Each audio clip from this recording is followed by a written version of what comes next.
নমস্কার। এই সর্বপ্রথম সুন্দরবনের জঙ্গলে একটা বাঘকে নয়, একই সঙ্গে তিনটি বাঘকে জলে সাঁতার কাটতে দেখা গেল। এই দৃশ্য পর্যটকদের কাছে অত্যন্ত বিরল, যা সোশ্যাল মিডিয়াতে ভাইরাল হয়ে গেছে। এই ঘটনাটি ঘটেছে পীরখালির জঙ্গলে। এক বাঘিনী তার দুই বাচ্চাকে নিয়ে খেলা করছিল। তারপর বাঘিনী তার দুটো বাচ্চাকে সাঁতার শেখানোর জন্য জলে নামে। তারপর বাঘিনী তার দুই শাবককে নিয়ে নদীর জলে লাফিয়ে পড়ে। বাচ্চারা কখন তার মায়ের গায়ের উপর ঝাঁপিয়ে পড়ে, কখনো বা জলে সাঁতার কাটে। বাঘিনী তার দুই সন্তানকে এইভাবে সুন্দরবনের নদীতে বাচ্চাদের সাঁতার কাটানো শেখায়। সে দৃশ্য ভোলার নয়, আর এই বিরল থেকে বিরলতম অপূর্ব দৃশ্যটি ঘটেছে পীরখালির জঙ্গলে। আর তারিখটা ছিল 18ই নভেম্বর, মঙ্গলবার।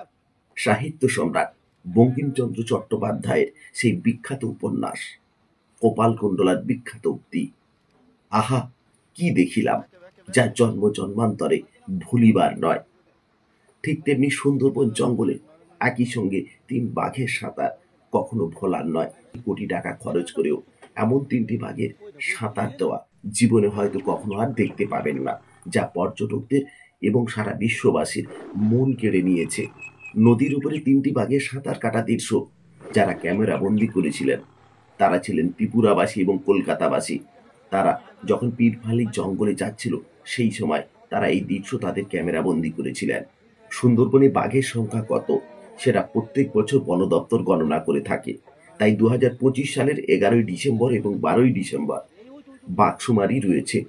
তাই 11ই ডিসেম্বর এবং 12ই ডিসেম্বর পর্যটকদের জন্য সুন্দরবনের জঙ্গল বন্ধ থাকবে।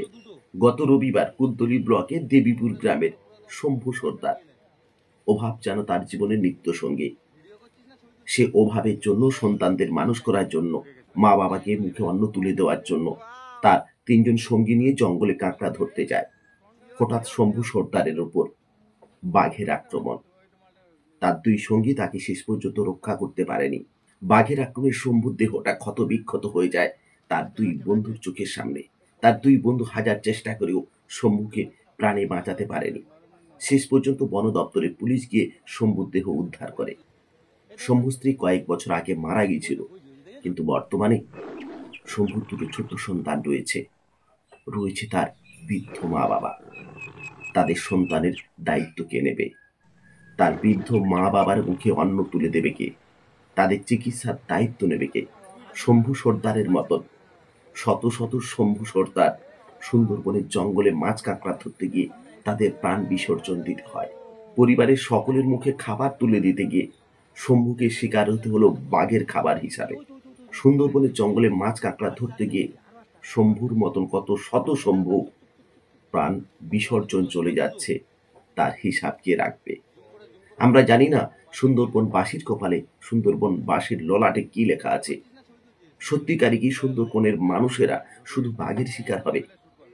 এখান থেকে মুক্তির উপায় কোথায়?